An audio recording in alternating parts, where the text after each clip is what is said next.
बिस्मिल्लाहिर्रहमानिर्रहीम अस्सलामु अलैकुम वरहमतुल्लाहि वबरकातुहू। अगर आपका महबूब रूठ चुका है, आपका महबूब मोहब्बत करता है लेकिन मोहब्बत में कमी आपको नज़र आ रही है, आप चाहते हैं कि महबूब की मोहब्बत में इजाफ़ा हो जाए, तो आज का ये वजीफ़ा मैं आपके साथ शरीक करने जा रहा हूँ, जिसमें आप इंशाअल्लाह अज़ीज़ ये वजीफ़ा चंद दिन करेंगे, आपका महबूब आपसे मज़ीद और भी मोहब्बत करने लगेगा और रूठा हुआ है तो वो राज़ी भी हो जाएगा। लेकिन ये वजीफ़ा जायज़ मकसद के लिए करें, नाजायज़ मकसद के लिए बिल्कुल भी इस्तेमाल ना करें। कुरान मजीद की एक मुबारक आयत है, इंशाअल्लाह अज़ीज़ मैं आपके साथ शरीक करता हूँ उसका पूरा तरीका। अगर आपको इस तरह की अच्छी वीडियो लगती है तो हमारे चैनल को सब्सक्राइब कर लें, लाइक भी कर दें, अपने दोस्तों के साथ भी ज़रूर इसको वीडियो को शरीक करें। इस तरह के मसाइल अगर किसी को है तो उनके लिए भी वजीफ़ा आप दे सकते हैं।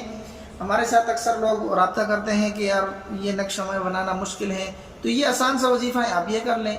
करना आपने ये कि बावुज़ू हालत में ज़ोहर की नमाज के बाद और असर की नमाज से पहले दरमियानी वक्त में, ज़ोहर और असर के दरमियानी वक्त में, ज़ोहर असर के दरमियानी वक्त में आपने क्या करना है, आपने सिर्फ़ और सिर्फ 313 मरतबा एक आयत करीमा है जो मैं यहाँ पर लिख देता हूँ, आपने पढ़ना है। वो है युहिब्बूनहुम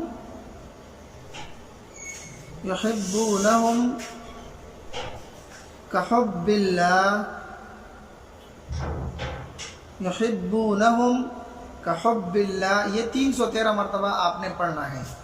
पढ़ने के बाद आपने उसको अपने तसव्वुर में रखना है, जिसको आप चाहते हैं उसको अपने तसव्वुर में रखें। तसव्वुर में रखने के बाद 313 मरतबा ये पढ़ें और तसव्वुर ही में उसके ऊपर फूंक दें इंशाअल्लाह। उसके बाद दुआ कर लें, आपका महबूब आपकी तरफ पागलों की तरह आएगा, आपका महबूब आपको चाहने लगेगा।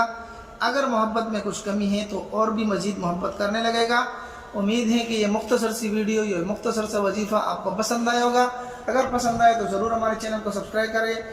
इजाज़त के लिए कमेंट्स में आमीन लिखें और दोस्तों के साथ भी ज़रूर शरीक करें, ताकि मेरे और आपकी वजह से किसी को फ़ायदा और नफ़ा पहुँच सके। मिलते एक नई वीडियो में, तब तक दुआ में याद रखें। अस्सलामु अलैकुम वरहमतुल्लाहि वबरकातुहू।